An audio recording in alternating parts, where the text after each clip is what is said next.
people get this grow kit, there's a lot of things that have happened to this to get it to this stage. Exactly. So what we have here is an example of the grow kits that I'm going to be demonstrating for everyone at the farmers market on Wednesday. This is a 1 gallon pail with holes drilled in the side of the pail, and this is exactly where the oyster mushrooms are going to grow out of. How do the mushrooms grow out of such a small space? Yeah, so in the wild, as you might be able to fathom, mushrooms will essentially find the weakest point in the trunk of a tree or a stump or a branch or something, and they exert enough force that they can actually tear open the bark of trees. On the inside, we have we're going to be layering hydrated hardwood sawdust with layers of spawn, which is essentially the mycelium of the fungus. I will draw some of this, just like someone would take from a sourdough culture. Okay.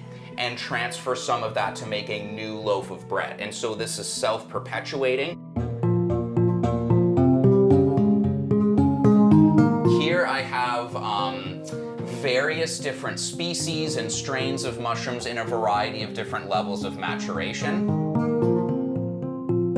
This looks a lot chunkier than the other ones. Yes, yeah. Yeah, so essentially what's happening there is the block itself is shrinking because they're using energy to produce the mushrooms.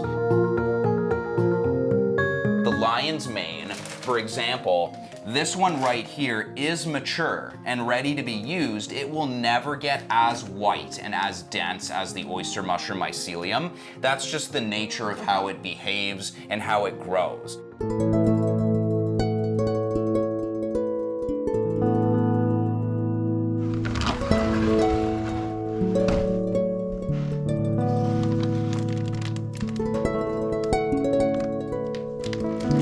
Easily? Yes. I mean, the base of the mushroom is actually quite sturdy, but all of these individual little pieces, these are quite delicate.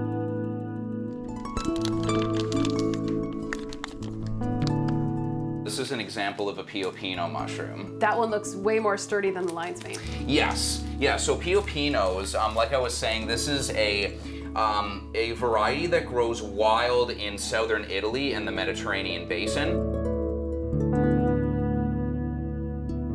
For folks that want to grow mushrooms inside, any room that has a window that has diffuse indirect light coming in, as long as it's natural light, will be more than enough for mushrooms to grow. You cannot grow them in the dark.